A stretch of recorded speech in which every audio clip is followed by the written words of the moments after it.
November 23, 1943, Camp Hearn, Texas.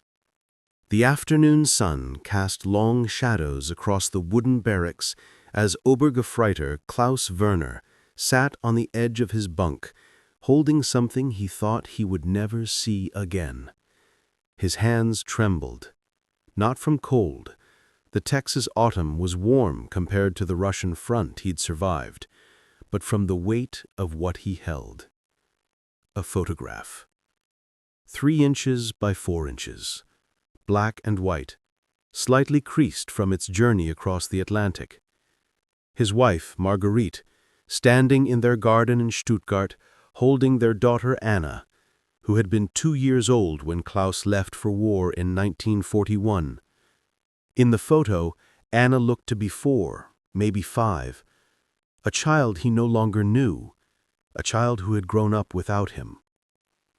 The photograph had arrived that morning in a Red Cross package, passed through American censors, sorted by American clerks, delivered by American guards who watched as German prisoners opened packages from a homeland most believed they would never see again. Klaus had opened his package expecting nothing, or perhaps some small comfort items his family could barely afford to send.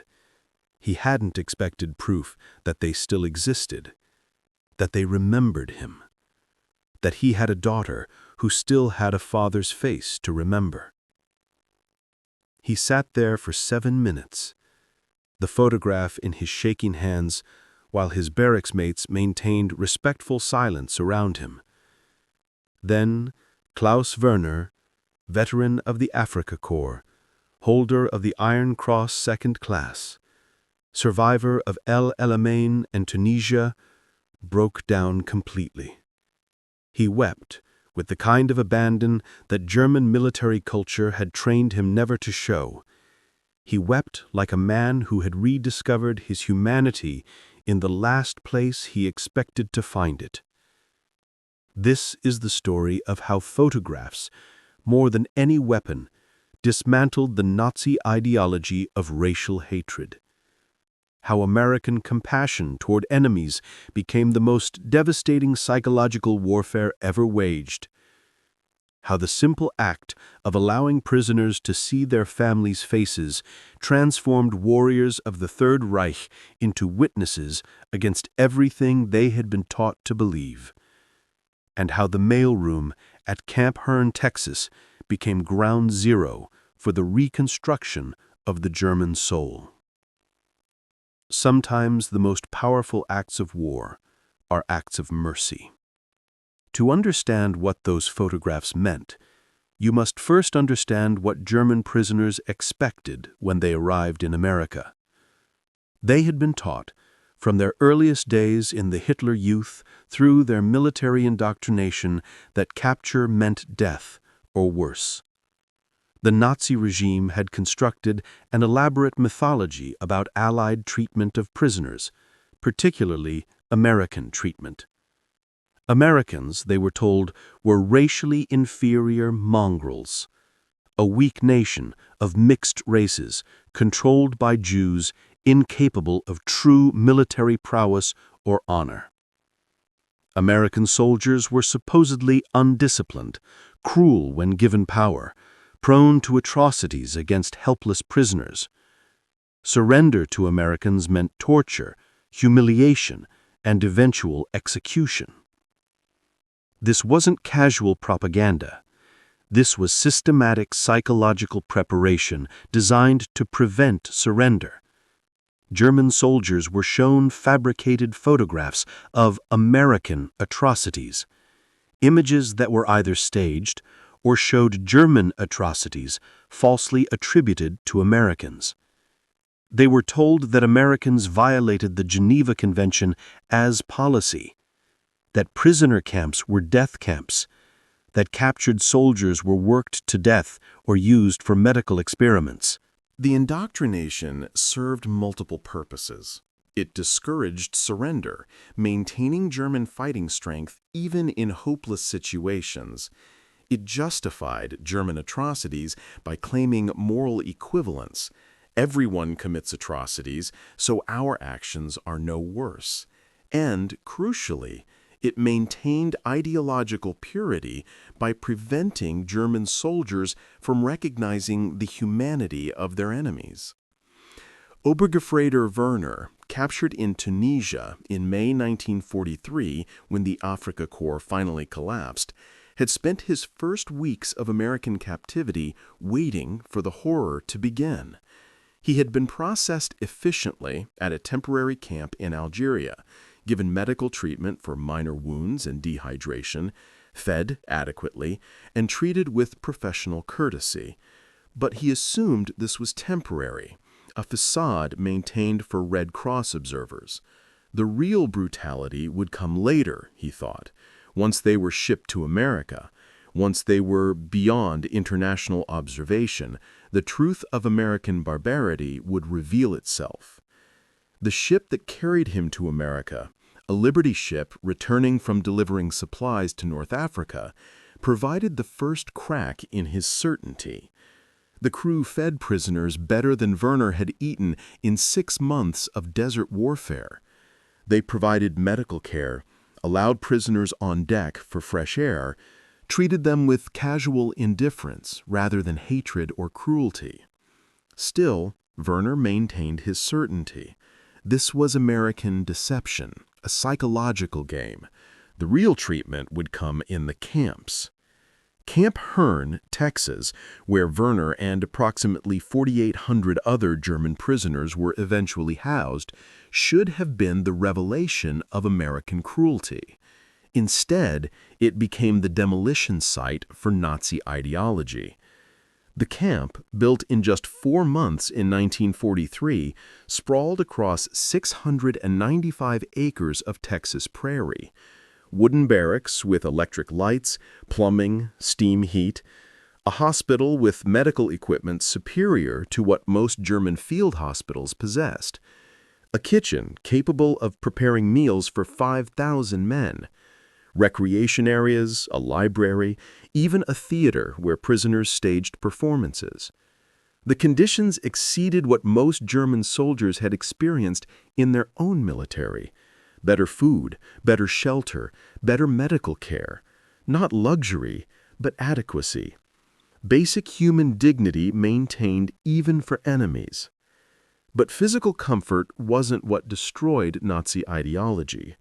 Physical comfort could be explained away as American weakness, as wasteful affluence, as a decadent society unable to make hard choices. What couldn't be explained away was the treatment of prisoners as human beings with connections to a world beyond the war. The American military, guided by Geneva Convention requirements, but going beyond minimum obligations, maintained a policy that seemed incomprehensible to German prisoners. Family connection would be preserved and facilitated. Prisoners could send and receive mail through the International Red Cross. Packages from families would be delivered. Photographs would be allowed. This policy faced opposition within the American military and public. Many Americans grieving sons and husbands killed by German soldiers questioned why enemies should receive mail privileges, why American resources should be devoted to facilitating communication between prisoners and their families in Germany. The prevailing sentiment in many quarters was that German prisoners deserved nothing beyond minimum survival. But other voices prevailed. Military strategists recognized that maintaining family connections encouraged cooperation and provided leverage for ensuring prisoner behavior. Humanitarian advocates argued that collective punishment violated American values. And pragmatists understood that treating prisoners well served propaganda purposes, showing the world that American claims of moral superiority weren't empty rhetoric.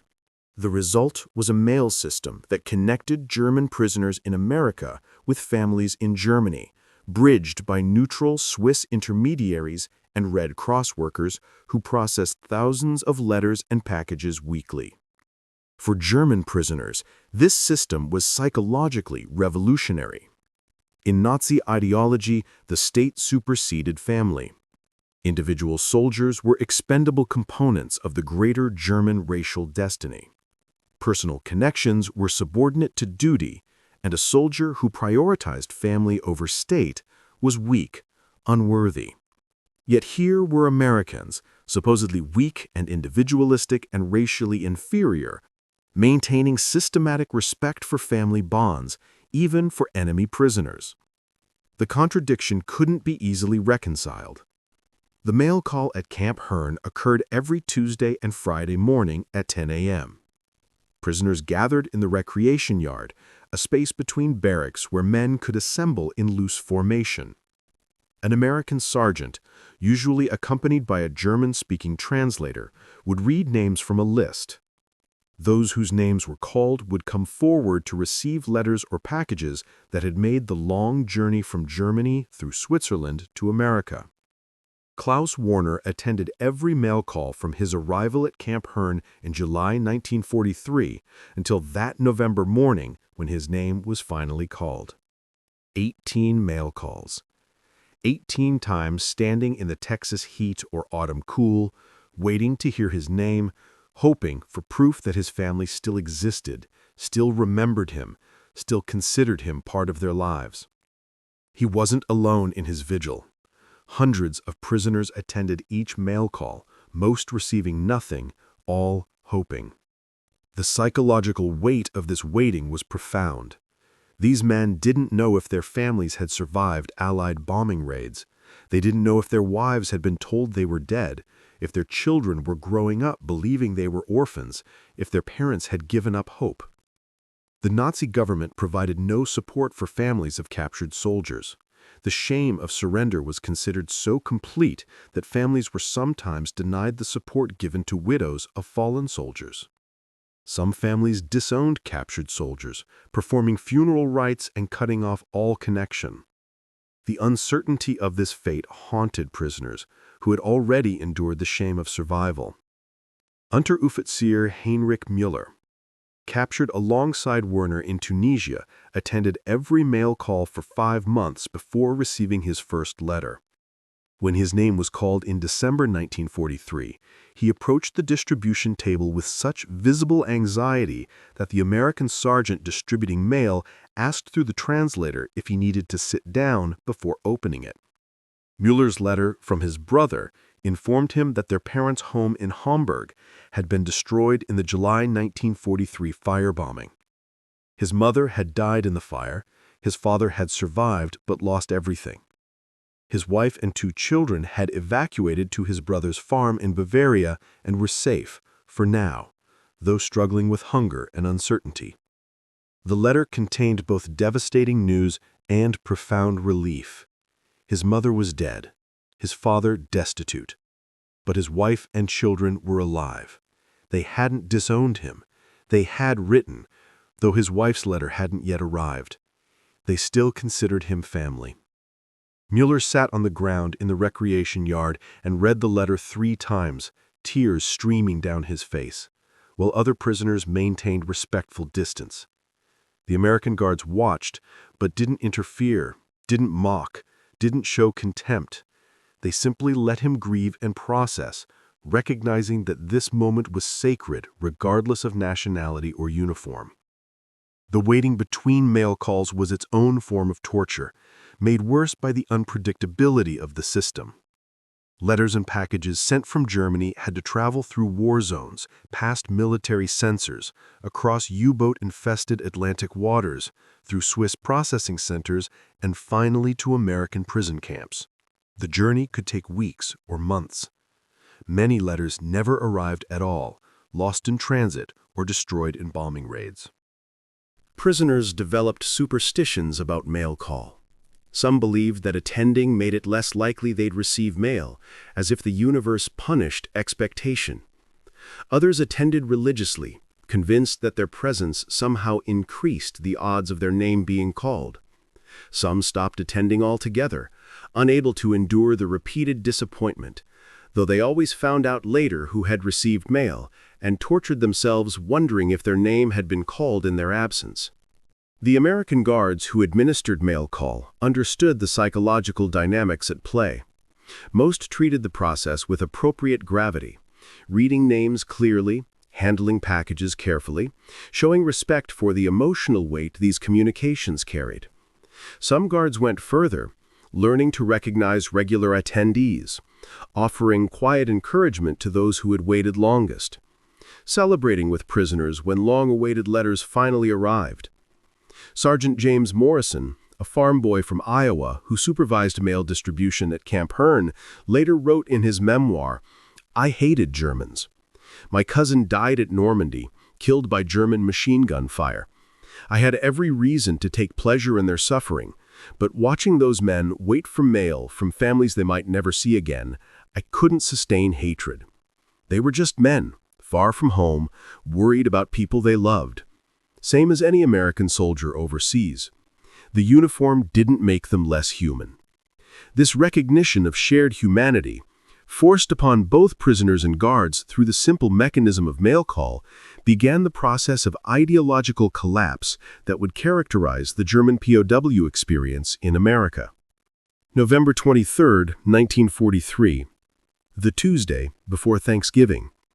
The mail call proceeded as usual, names called, letters and occasional packages distributed. Klaus Vermeer had attended with his usual mixture of hope and resignation, expecting nothing, as he had expected nothing 18 times before. Then Sergeant Morrison called his name. "Werner, Klaus, Obergefreiter." Werner's heart stopped. He approached the distribution table in a daze, not quite believing, wondering if he'd misheard. Morrison checked his identification, confirmed his prisoner number, and handed him a package wrapped in brown paper, tied with string, covered with stamps and official markings documenting its journey from Stuttgart to Switzerland to New York to Texas. The package was small, perhaps 6 inches square, surprisingly light. Werner carried it back to his barracks like it was made of glass, precious and fragile beyond measure. He sat on his bunk, other prisoners giving him space, and for several minutes just held it, unable to bring himself to open it. What if it contained news of death? What if his family wrote to tell him they had disowned him, that the shame of his capture was too great to bear? What if his wife had remarried, believing him dead, and this package was her way of telling him to consider their marriage ended? Finally, with trembling hands, he cut the string and unwrapped the paper. Inside was a wooden box, crudely made but carefully constructed, designed to protect its contents during the long journey. Werner opened the box. Inside, a letter in his wife's handwriting. A small cloth bundle that revealed itself to be Anna's baby blanket, worn and precious. A lock of hair tied with ribbon. Anna's hair, he assumed, though it was longer and darker than he remembered. And underneath, wrapped in tissue paper to protect it, the photograph. He removed the photograph first, unable to wait, needing to see. His wife, Marguerite, standing in what remained of their garden.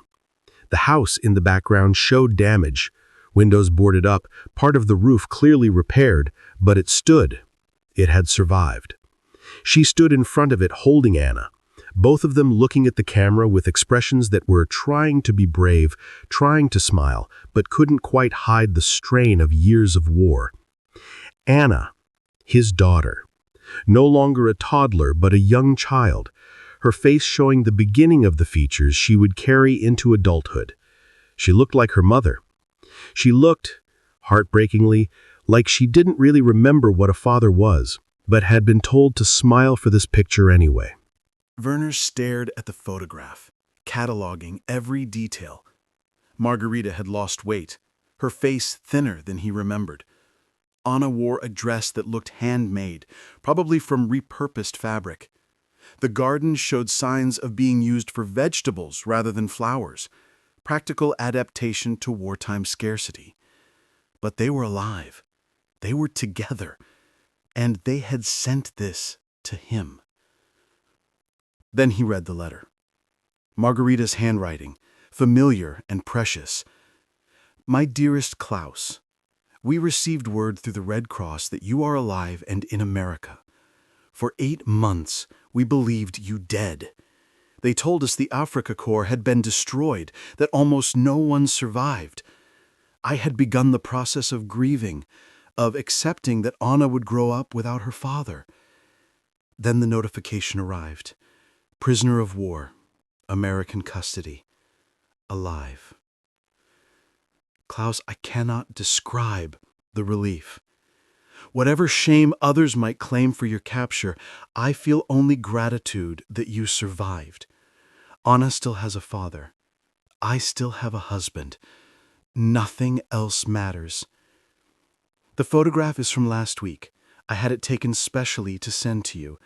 I wanted you to see that we endure, that your family waits for you, that you have something to come home to whenever this terrible war finally ends. Anna asks about you often. I show her your photograph and tell her stories about you. She doesn't really remember you, she was so small when you left, but she knows your face, knows your name, knows her papa is far away, but alive. Stuttgart has suffered greatly. Our home was damaged in a bombing raid in September, but it can be repaired. Many of our neighbors were not so fortunate. Food is scarce. Fuel is scarce. Everything is difficult. But we survive. We endure. We wait for you. Please write to us when you can. Please let us know you are well. Please know that you are loved and remembered and missed every day. Your devoted wife, Margarete. Klaus Werner read the letter 3 times before he allowed himself to fully process what it meant. His family hadn't disowned him. They didn't consider him shamefully captured. They were grateful he was alive. Grateful for his survival even in enemy captivity. This contradicted everything Nazi ideology had taught him about honor, duty, and the shame of survival. He should be dead. According to the code drilled into him through years of military service, death in battle was the only honorable outcome. Survival as a prisoner was disgrace, dishonor, eternal shame. But here was his wife, a good German woman, telling him she was grateful, that his survival mattered more than his honor, that his daughter needed a living father more than Germany needed another dead hero. The photograph, that image of his wife and daughter standing in front of their damaged but standing home, destroyed Klaus Werner's ideological certainty more completely than any interrogation could have, because it forced him to answer a question he had been avoiding. What was he fighting for? Nazi ideology said he fought for racial destiny, for German supremacy, for the glory of the Reich. But the photograph showed him what he was really fighting for. A woman who loved him, and a child who needed him. Everything else, the ideology, the grand narrative, the racial mythology, was abstraction. This was real. And if this was what he had really been fighting for all along, then the Americans who allowed him to receive this photograph, who facilitated his connection to his family, who treated him with enough humanity to recognize that he was more than just an enemy soldier, they understood what mattered more than his own government had. That realization broke him. 7 minutes of sitting on his bunk, holding a photograph, before he began to weep. And once he started, he couldn't stop. All the grief of capture, of defeat, of 2 years of war and death and horror, combined with the overwhelming relief of knowing his family survived, that they still loved him, that he had something to return to. His barracks mates watched in silence. Some were uncomfortable with such display of emotion. Others understood perfectly, either because they had experienced similar moments or because they were still waiting for their own. Several men, after Werner had cried himself into exhausted silence, approached to see the photograph. He showed it willingly, sharing this proof of his humanity with men who needed reminders of their own. "She's beautiful," Unteroffizier Müller said, quietly. "Your daughter, she looks like you." Werner shook his head. "She looks like her mother, thank God." That night, Werner wrote his first letter home. The American authorities at Camp Hearn provided paper, envelopes, and postage, allowing prisoners to send one letter per week through the Red Cross system. Werner wrote carefully, knowing his words would be censored, trying to communicate everything important within the confines of what was allowed. "My dearest Margarete and Anna, I received your package and photograph today. I cannot find words sufficient to express what it means to know you are safe and well. The photograph sits beside my bunk, where I can see it always. It reminds me what I'm living for, what I have to return to. I am treated adequately here. The Americans follow the rules for prisoners. I have enough food, a place to sleep, work to occupy my time. Do not worry for my physical well-being. I think of you both constantly. Margarete, your strength in enduring while I am gone fills me with pride and admiration. Anna, I know you don't remember me, but Papa remembers you and loves you more than words can express. Please write when you can. Every letter is precious beyond measure. Your devoted husband and father, Klaus." The letter was restrained, careful, designed to pass censors and not alarm his family. But between the lines was the real message. I'm alive. I'm sane. I'm still yours. Wait for me. Klaus Werner's breakdown did not occur in isolation. That same mail call in November 1943 saw approximately 40 prisoners receive packages or letters containing photographs. The scene repeated across the recreation yard. Men opening packages, discovering images of families they hadn't seen in years, breaking down with emotion they had been trained to suppress. The cumulative effect on camp morale and prisoner psychology was profound. The photographs transformed abstract concepts, family, home, future, into concrete reality. These weren't just soldiers anymore. They were husbands, fathers, sons. They had people waiting for them, lives to return to, reasons to survive beyond military duty. The American Guards observed this transformation with reactions ranging from satisfaction to discomfort to genuine empathy. Sergeant Morrison, who had distributed the mail that sparked Werner's breakdown, later wrote, "I realized that day that we were winning the real war, not the shooting war. That would be decided by generals and admirals and men far above my pay grade. But the war for German souls, the war to prove that our system was better than theirs, that our values were worth defending. We were winning that war in the mailroom." Camp Hearn's commander, Colonel Charles B. Adams, understood the strategic value of maintaining family connections. He had pushed back against pressure to restrict male privileges, arguing that prisoners who maintained family ties were more cooperative, more willing to work, less likely to attempt escape or cause disciplinary problems. But he also recognized something deeper, that the mail system was accomplishing what battlefield victories could not, making German soldiers question the ideology that had driven them to war. The photographs that arrived in American POW camps between 1943 and 1945 came from a Germany increasingly devastated by Allied bombing campaigns. Many showed homes damaged or destroyed. Families that had been comfortable in 1939 appeared gaunt and struggling in 1944. The progression visible in sequential photographs documented Germany's descent from confidence to desperation. For prisoners, these images were devastating. They saw their homeland being destroyed while they sat in safety, well-fed and comfortable in American camps.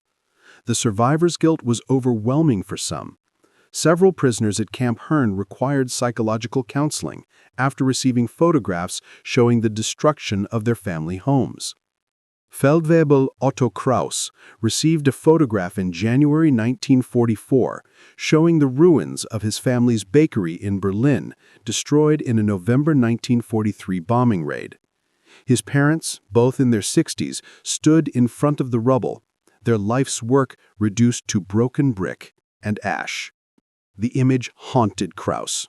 He stopped eating properly, stopped participating in camp activities, withdrew into profound depression. An American military psychiatrist, Captain David Goldman, himself a Jewish refugee from Germany who had fled in 1938, was assigned to counsel Kraus. Through an interpreter, Goldman spent weeks helping Kraus process his guilt and grief. "Your suffering here doesn't help your family," Goldman told him. "Your death wouldn't rebuild their bakery. But your survival, your learning, your ability to return someday and help rebuild, that serves a purpose. The best way to honor what they've lost is to ensure you're capable of helping create something new when this is over."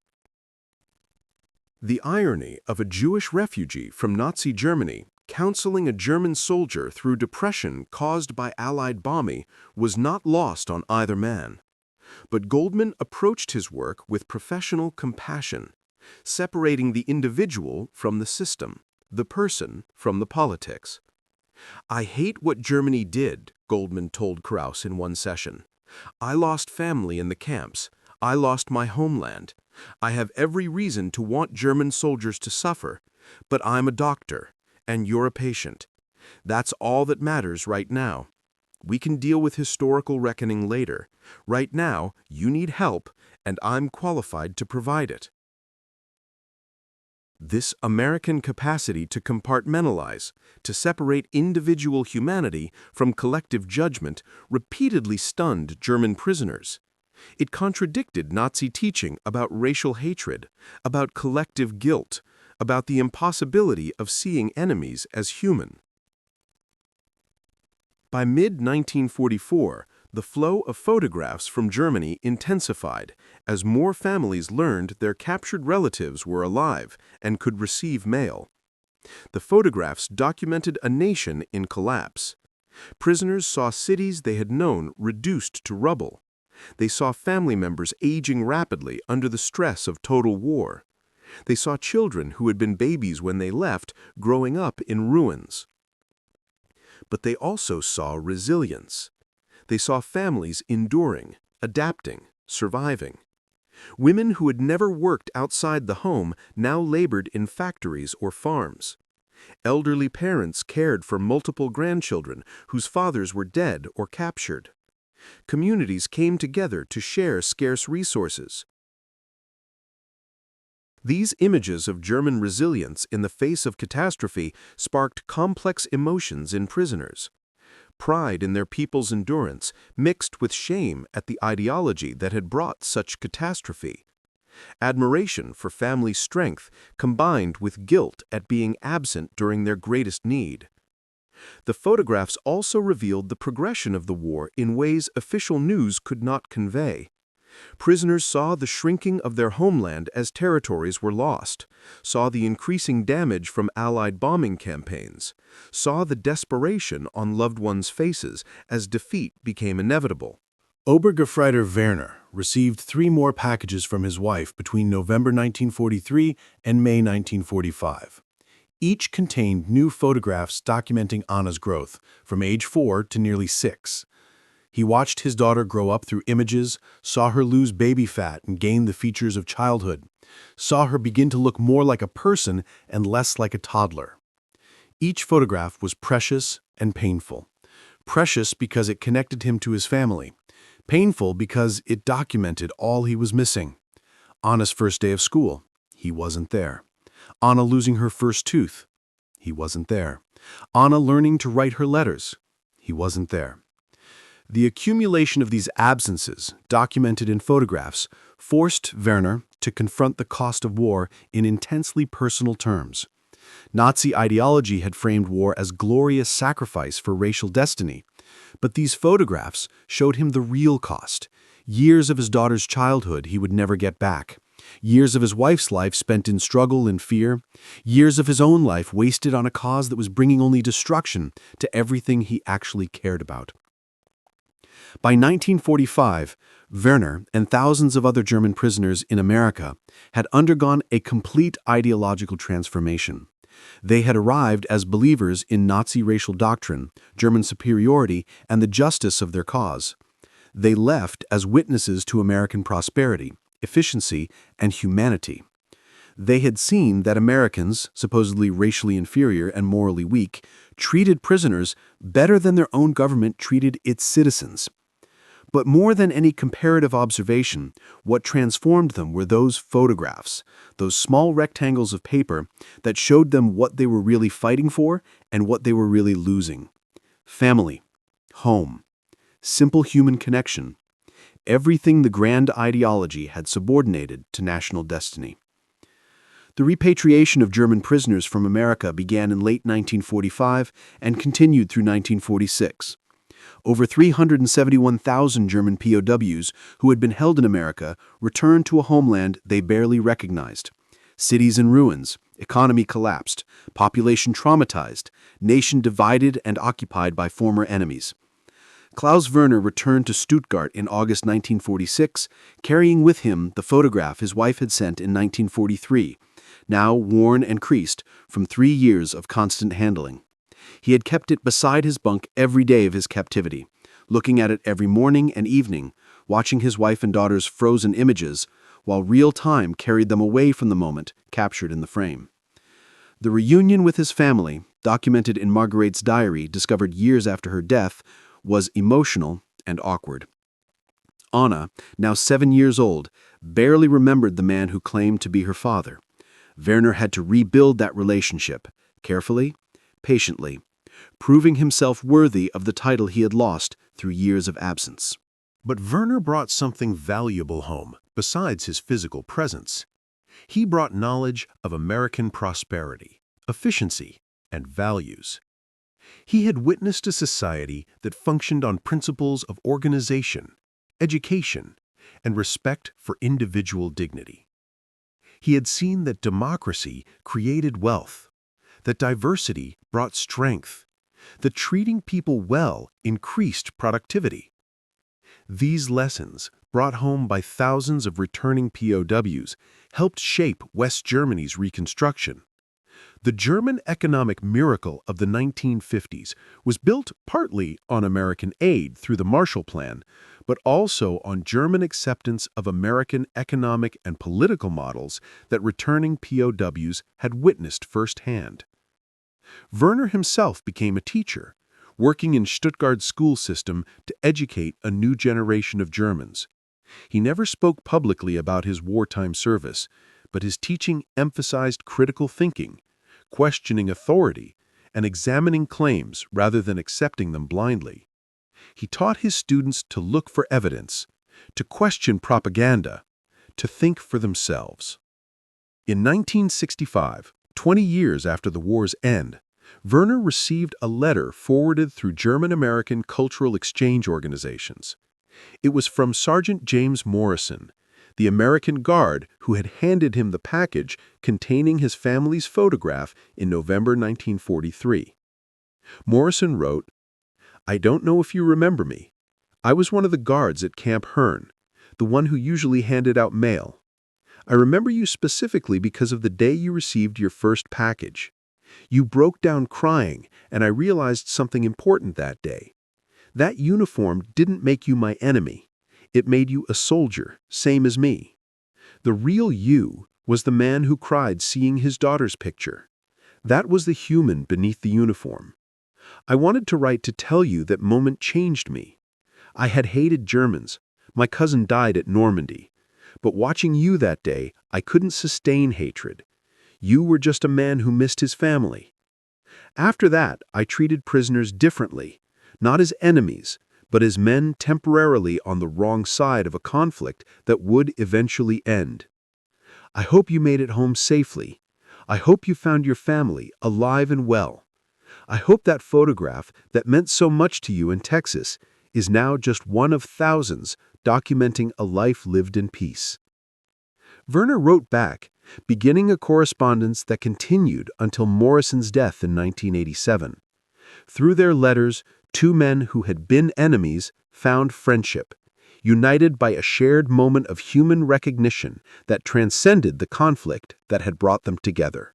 The photograph itself, the one Marguerite sent in 1943, the one that broke Werner's ideological certainty, was eventually donated to the German Historical Museum in Berlin by Werner's granddaughter in 2008. It sits in the museum's collection alongside thousands of other artifacts documenting the POW experience, a small rectangle of paper that helped change the course of a man's life, and, in a small way, the course of history.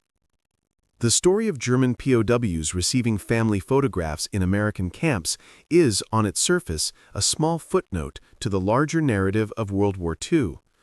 These weren't battlefield victories or strategic turning points. They were simply moments of human connection, preserved and facilitated by an enemy that could have chosen cruelty, but chose compassion instead. Yet these moments accomplished something that military victory alone could not achieve. They demonstrated that American claims of moral superiority weren't empty propaganda. They showed that democratic values, respect for individual dignity, preservation of family bonds, and treatment of enemies with humanity weren't weaknesses but strengths. Nazi ideology had taught German soldiers that they were fighting for survival against inferior peoples who would destroy Germany if given the chance.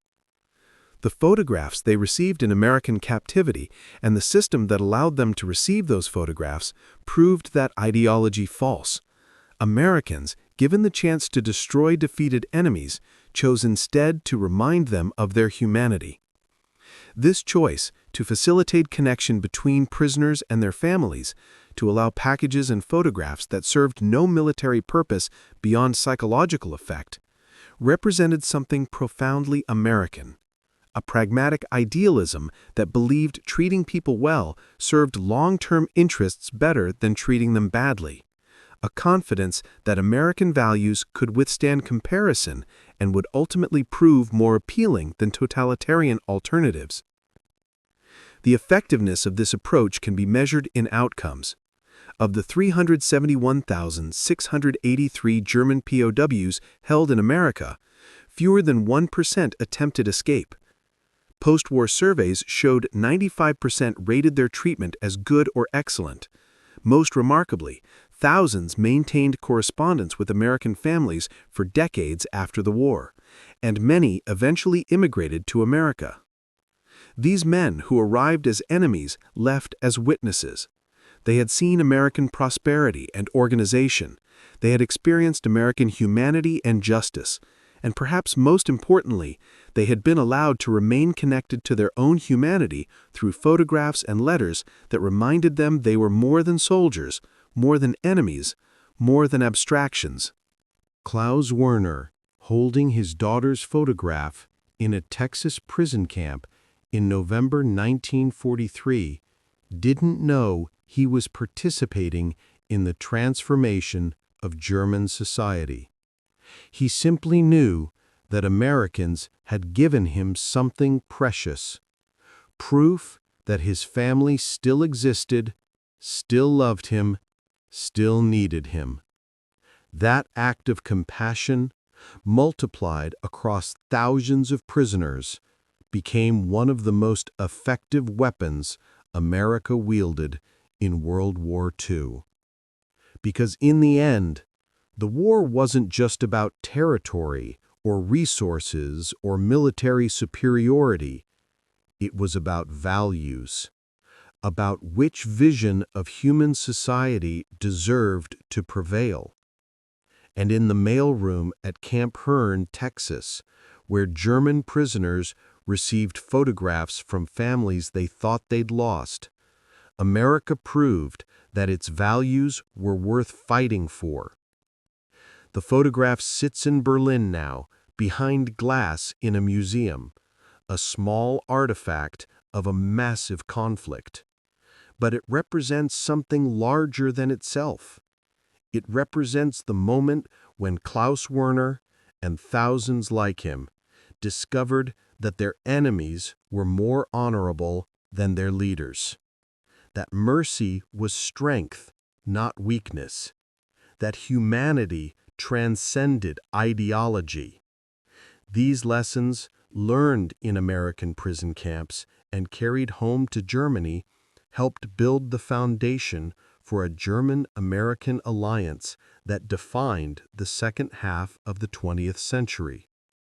Former enemies became allies because prisoners remembered that America had treated them with dignity when it could have chosen cruelty. In the end, that photograph, and thousands like it, accomplished what no bomb or bullet ever could. It reminded men who had forgotten that they were human, and in doing so, it helped transform a nation of warriors into a nation of citizens ready to build rather than destroy. Sometimes the most devastating weapons of war are acts of simple human kindness. Sometimes the way to defeat an ideology is to prove it false through quiet demonstration rather than loud proclamation. And sometimes a photograph of a woman and child standing in a garden sent across an ocean to a prisoner who thought he'd lost everything can change the world. The war ended in 1945, but the healing began in that Texas prison camp in November 1943, when Obergefreiter Klaus Werner held a photograph in his trembling hands and remembered what he was really fighting for all along.